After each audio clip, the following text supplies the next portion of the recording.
it's really amazing.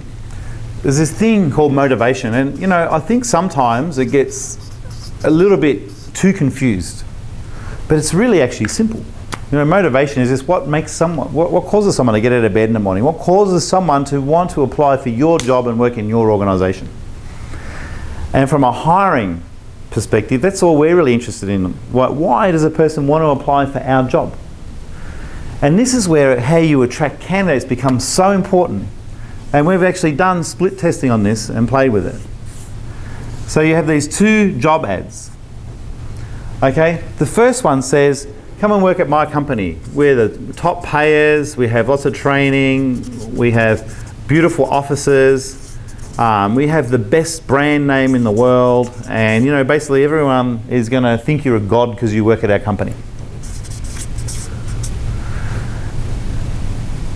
And of course, and this is to be the CEO. And so this ad could attract 100 to 300 applications. In actual fact, if I go back to the actual split test we did, it attracted 113 applications. Okay, then we got this different ad for a CEO. It goes into the mission. Your mission is to 5 times the profit and 3 times the sales of the company over 5 years. It's going to be really tough. The company's actually in a bit of a mess right now. And we can't afford to pay you much, it'll be low pay. But great rewards. And this ad might only bring in 1 applicant, but I know from doing it, from the example that we did, it brought in 11. So why is the difference? Is it because these people are masochists and they like pain? But it's pretty simple. It's like someone that wants to be a CEO but is not sure if they can do the job isn't going to apply for this job, are they? This is your Ethan Hawke recruitment. Mission Impossible 2. But here's your mission, Ethan, if you'd like to take it. This one here is basically come to our resort and relax. And we'll give you the title of CEO and you'll be a god to everyone that works for you and you'll have a big office. And it doesn't matter where in the organisation this sits. There's a technology for advertising every position in every organisation. And here we have the 2 extremes at the top of the organisation.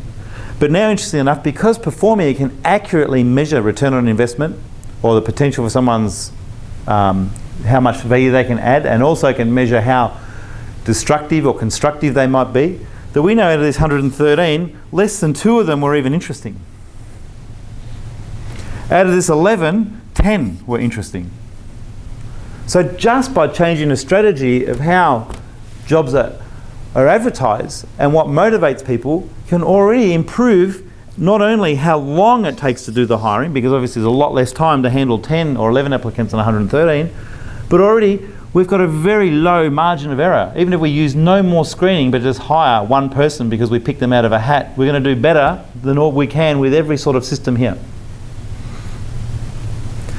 And there's a very interesting reason that this happens, and that comes down to that what makes productive people happy is actually, being productive, is finding some goal or some purpose or some tough challenge and overcoming it.